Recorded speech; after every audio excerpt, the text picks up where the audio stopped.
好，Hello，大家好啊！又係live 介紹書嘅時間啦。咁啊，上個禮拜咧係啦，咁啊上個禮拜五四五咧，其實都有一啲繪本嘅 live 啦，介紹一啲新書啊。咁啊，上個禮拜五其實有一個家長咧就話啊，我介紹嗰個大喜詩係啊，叫我第一名呢一本書咧啊，佢俾個小朋友大概睇咗一啲 preview 咧，個小朋友都中意嘅。咁佢個小朋友5歲左右啦，咁佢就問我可唔可以介紹埋其他嗰幾本嘅。咁啊，上次就未 ready 去介紹，咁啊今次咧就一次過就拎晒我哋叫做壞種子系列啦。呢個壞種子系列咁啊，睇下一次過同大家介紹下每一本唔同之處，同埋其實呢個系列嗰個特色咧，其實喺邊一度啦，係啦。咁啊，上次就介紹大喜詩啦，咁啊趁啲人未入晒嚟之前咧，咁就再講多次大喜詩呢一本書點解我咁中意。咁我盡量咧每一本書咧就簡潔地用一句説話去講呢一本書係講啲咩先，跟住再同大家講嗰個簡略嘅故事內容係啦。咁啊，大喜詩咧，上次我就講咧，其實係一本講關於小朋友好怕失敗，即係怕輸嘅故事嚟嘅，係啦。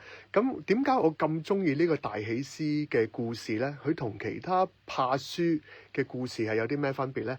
其實佢係好講到有一樣嘢，我成日都問啲家長啊，佢話個小朋友怕輸，咁我就問啦，你個小朋友有冇一啲領域係啦，有啲嘢係都叻叻地嘅，係啦。如果佢本身有啲嘢叻叻地，而佢怕輸嘅話咧，我就會叫佢揀呢一本嘅。如果佢本身冇乜嘢特別叻，但係佢就零零舍舍乜嘢都要爭贏嗰啲咧，就係另外一個一堆故事嘅。但係因為呢個大喜詩我好中意佢嘅地方，佢係有講到呢個大喜詩咧，其實佢係成個過程當中咧，即係一開頭嘅時候，佢就話佢其實有好多嘢好叻嘅，會上台又唔怕講嘢啦，係啦，跟住咧好受其他人歡迎啦。簡單嚟講咧，佢就係喺個鎂光燈嗰度生活嘅，係啦，好多人都覺得佢好勁咁樣嘅。咁但係咧，佢其實佢講咗有一頁咧，其實係講到好緊要嘅一個 point 咧，就係講緊佢其實佢咁受歡迎，佢所有比賽都贏晒嘅秘訣咧，其實佢唔會試新嘢，因為佢只要試一啲佢唔叻嘅嘢咧，佢就會輸啊嘛，係咪啊？咁呢一個我覺得佢寫得好好，而係幾獨特嘅，即係其他書好少係特登去提呢一件事啦。咁當然佢最尾個過程之後啦，佢就好中意佢後邊就係講緊，因為佢其實最初頭佢係好恨做主角啊，好恨所有人俾掌聲俾佢噶嘛。佢最尾其實係講緊佢點樣克服自己個心態，點樣去嘗試一啲佢唔叻嘅嘢啊，同埋佢其實係開始會唔介意其他即係作為做一個 supporter 而唔係一個主角。你見到嗰盞燈唔喺佢度噶嘛？即係呢本書我覺得係寫得好好，就係呢啲好微細微妙之處啊。佢優良蛋系列點解會咁受歡迎咧？係有個原因嘅。咁又我逐本講啦。頭先大喜詩呢一個就係講怕輸㗎啦，係啦。咁啊第二本啦，呢一本酸葡萄，我又用一句去歸納呢一本書係啱乜嘢嘅小朋友咧？小氣嘅小朋友係啦，即係人哋講下笑又唔得啊，人哋可能唔小心得罪咗佢又嬲好耐嗰啲啦，係啦。咁啊當然都係關於情緒嘅書啦。咁啊我唔知有冇小朋友係咁嘅情況啦。佢其實講個酸葡萄最初頭都唔係咁猛整嘅，係啦。咁但係經歷咗一個幾大嘅誤會之後咧，佢就覺得所有人都唔中意佢，而係所有人都唔中意佢嘅話，咁我點解要中意其他人啊？佢於是乎就嬲晒所有嘅人啦。而因為佢嬲晒所有嘅人，無論佢個表情啊，佢嗰個對人處事嘅做法啊，會令到人哋更加唔中意佢。佢自己刪咗個集啊，即係好中意佢寫到呢一個位啦。咁啊後尾佢就認識咗一個同佢一模一樣嘅人，係啦，佢先知道咧一模一樣係邊個人咧，係啦，睇下我嘗試揾翻個版，係啦，一樣都係咁猛整啊，咁小氣嘅人，就係呢一個，係啦，呢一個係啦，佢先至發覺其實從人哋身上去學習見翻自己，哇！原來其實我都幾乞人憎喎，係啦，我好中意佢咧。其實每一本係點解佢會寫住即係呢一度係啦，寫住善待自我啊，其實係好認識自己嘅，即係包括我覺得係可能一啲價值觀啊、生命教育嘅主題，其實都好啱嘅。咁啊講咗兩本啦，《大喜師》就關於怕輸嘅主題啦，呢一個就係小氣嘅小朋友就啱睇啦。講翻最 original 嗰本，佢嘅成名作就係壞種子系列。其實又係一句歸納咗，呢一個就係有陣時有啲家長揾一啲書，我個小朋友好曳，係啦，想揾一啲書叫佢 behave 化，係啦。咁呢一個咧就係一個壞種子呢一本書咧，其實幾好嘅嗱。而我頭先漏咗講嘅一個幾緊要嘅 point 就係咧，其實呢一個系列咧，除咗係一啲係俾小朋友睇嘅書啦，其實係大人睇嘅時候咧，有少少係教養嘅成分喺度㗎。我哋睇嘅時候，哦，原來我哋應該要點樣做嘅，係啦。呢一本書再講多次，係關於啲小朋友曳啊，比較頑皮啲嘅小朋友就啱睇啦。佢講緊呢個壞種子點樣壞法咧？佢自己覺得自己壞，甚至乎其他人一見到佢就哇，呢個壞種子嚟嘅，即係個個人都 define 佢其實係一個好壞嘅人，好曳嘅人。但係其實你諗下，即係小朋友都係原來係人哋話你壞嘅時候咧，你其實會覺得自己真係好壞嘅，係啦，自己都覺得自己無藥可救嘅。但係條件反射底下，你會做一啲更壞嘅事情咯。呢一個係我覺得係寫得幾好嘅地方嚟嘅，但係佢就講緊我以前唔係咁壞嘅，但係我經歷咗某一啲嘢，係啦，某啲陰影嘅時候，我就變咗咁壞啦。但係我中意佢嘅地方，咪就係最尾都係好似頭先咁樣，去認識翻自己。其實佢俾咗個 question mark 自己，我係咪真係一定繼續落去都要咁壞先？其實佢有 option 噶嘛，係啦，佢就嘗試去做好多改善自己啦，做翻啲好嘢啦。但係其實咧，成個過程當中有陣時得，有陣時唔得嘅。我哋唔可以望啲小朋友係一步登天，即刻由好曳變成乖咁樣嘅。但係我覺得重點嘅地方咧，都係每一頁，我覺得有啲細緻嘅地方係家長們係即係講呢本書嘅時候咧，其實係緊要嘅。佢譬如話咧，有啲人就話：哇，佢已經係即係改進咗好多啦！哇，你睇個壞種子啊！唔係啊，佢其實咧已經盡咗佢嘅努力，佢而家已經冇咁壞噶啦。其實我哋一路想小朋友可能變乖，我哋其實一路你要話翻俾佢聽，你做得你已經係改善咗，我好欣賞你改進咗嘅地方，而唔係一路喺度話哇你曳到不得了。其實嗰件事可能係會繼續惡化咯，係啦。咁啊呢一本書點解？即係當然有啲書就係叫小朋友 behave 啲啊，即係你要做 A 行為 B 行為係做得好好嘅。但係如果你用一個 impressive 少少嘅故事形式，我覺得壞種子係寫得好好嘅一本書啦。好啦，到第四本啦，就係優良蛋啦。呢一個咧其實都係又係一句去 conclude 嗰本書係講緊啲咩咧？就係有啲小朋友對人哋嘅要求好高，對人哋嘅要求好高。係啦，其實咧有好多高敏嘅小朋友，尤其是有呢個情況嘅。有啲老師咧就會話：哇，有啲小朋友咧，或者有啲家長都會話啦，我小朋友唔知點解咧，成日都走去投訴其他人嘅，明明嗰件事係唔關自己事，佢就會走去投訴。但係好得意嘅地方咧，佢其實係我想講佢投訴呢個過程咧，呢本書其實就係寫得好嘅地方。佢投訴，因為佢自己都好唔舒服啊！點解啲人會咁樣㗎？我係好唔想佢咁樣做啊，所以佢先至不斷去舉報其他人啊。但係呢一樣嘢係令到佢困擾㗎。我想講係，佢就係講緊個優良蛋，佢所有嘢都會嘗試做到最好最好。但係好得意㗎，喺呢度咧，如果大家睇 detail 啲咧，佢啲嘢唔係真係完全係咁好嘅，但係佢偏偏咧就係要求人哋做得好好嘅，所以佢其他蛋咧佢睇唔過眼嘅，成日都覺得點解佢會咁樣做？點解佢會咁樣做？好乞人憎，佢成日睇唔過眼，令到自己過度繃緊啊！其實係啦，咁啊有啲小朋友係咁噶嘛，咁啊係佢嘗試去。其實呢一句咧，我覺得好中意。我諗係用翻呢一本書，放過別人等於放過自己。呢一個係其實幾緊要嘅，即係無論大人都係嘅。有陣時好嬲某一個人咁樣，其實你咁嬲嘅時候，你係最後 suffer 嗰個人係你自己咯，係啦。咁我覺得呢一個係咩啊？咩書啊？唔記得咗，優良蛋係啦。其實係咪真係需要咁繃緊啊？係咪其實都唔可以俾人哋一啲寬容啲嘅位咧？係啦。咁啊呢一本我自己咧將呢一本書咧入咗去，即係我哋嗰個 website 入邊啦，入咗去一個叫做高敏感系列嘅，係啦。我有website 入邊咧，其實都分咗好多 category 嘅，人手分嘅。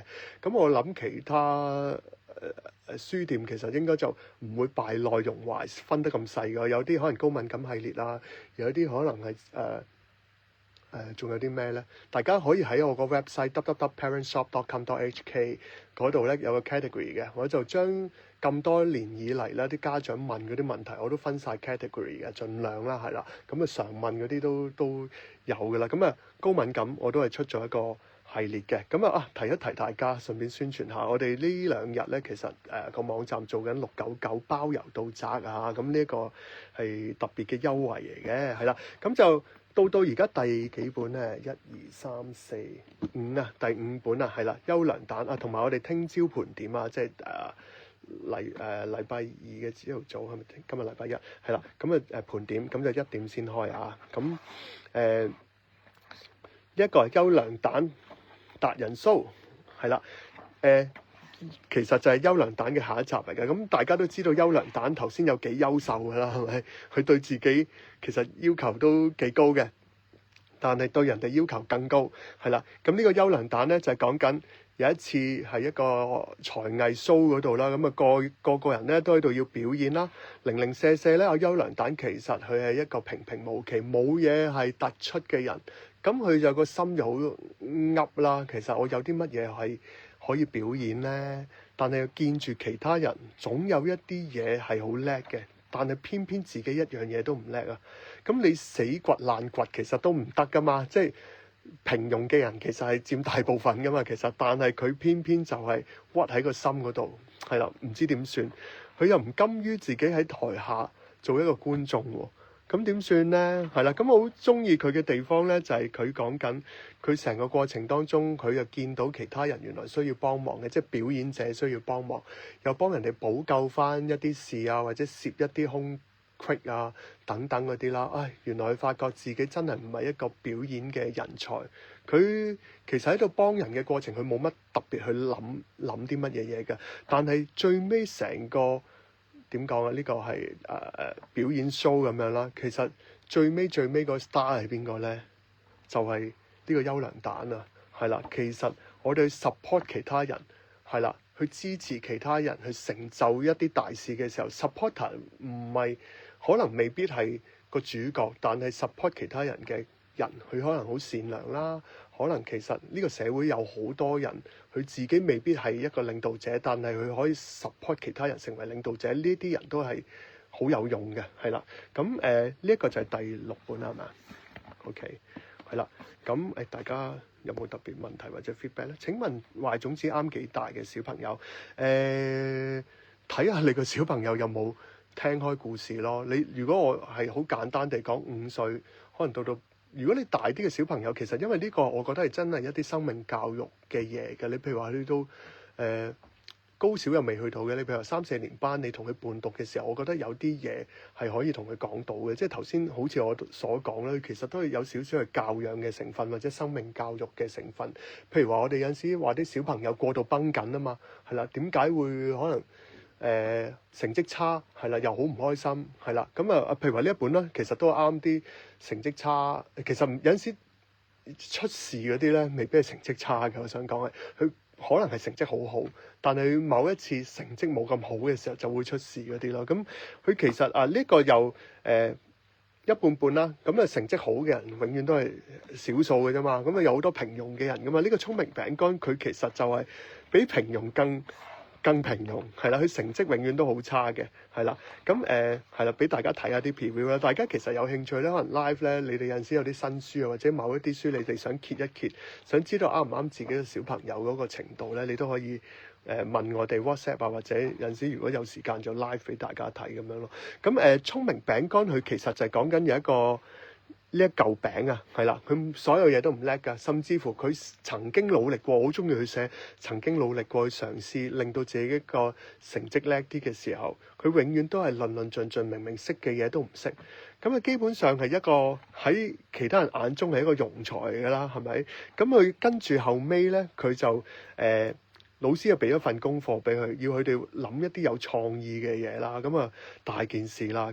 係啦，KV 睇唔睇到啊？睇到，咪如果你個小朋友真係完全冇睇開故事嘅，咁咪咁梗係難啲啦。係啦，你話我平時小朋友睇3-4頁就唔睇嘅，咁啊難嘅，因為呢個故事性其實我都覺得長嘅，即係唔係話幾頁就完嗰啲嚟㗎。係啦，因為佢嗰個起承轉合，佢真係講緊我因為有呢一個有呢個問題，其實佢係要認識自我，然後開始慢慢去揾一個 solution。佢呢一個故事嗱，我譬如話我當係呢一本書啊，其實佢有同一個主題。其實我話俾你聽，有好多書都講緊呢一樣嘢，但係只不過我就係話呢一套系列其實有佢特別嘅脈絡，我覺得係幾好講嘅。其實係啦，咁所以你問我 KV 啱唔啱睇，我答你啱先啦。咁樣啦，咁你當然你話可能好深嘅生命教育嘅嘢未必明得晒，咁合理啊。係啦，講翻呢一本書先，咁佢就要做一啲有創意嘅嘢，咁啊佢就開始可能 copy 其他人嘅嘢啊，但係其實嗰樣嘢唔叻就唔叻㗎啦，係啦。咁跟住咧，佢就終於咧就憑佢失敗多年嘅經驗，就寫咗個失敗，即係關於自己失敗嘅一首詩出嚟啦。其實係咁，呢個就係佢嚟㗎嘛。佢最 creative 呢一樣係佢最獨特嘅嘢㗎嘛。佢接受緊自己其實真係唔係咁叻，係啦。但係我又試下去咁樣有少少自嘲，係啦，或者其實自我認識嗰個過程就寫咗一首詩。但係佢出到嚟嗰樣嘢係非常之獨特㗎嘛。其實係咁，佢就發現咗原來咧所謂聰明咧係有好多個定義嘅，係啦。好中意佢最尾嗰兩版，永遠都係。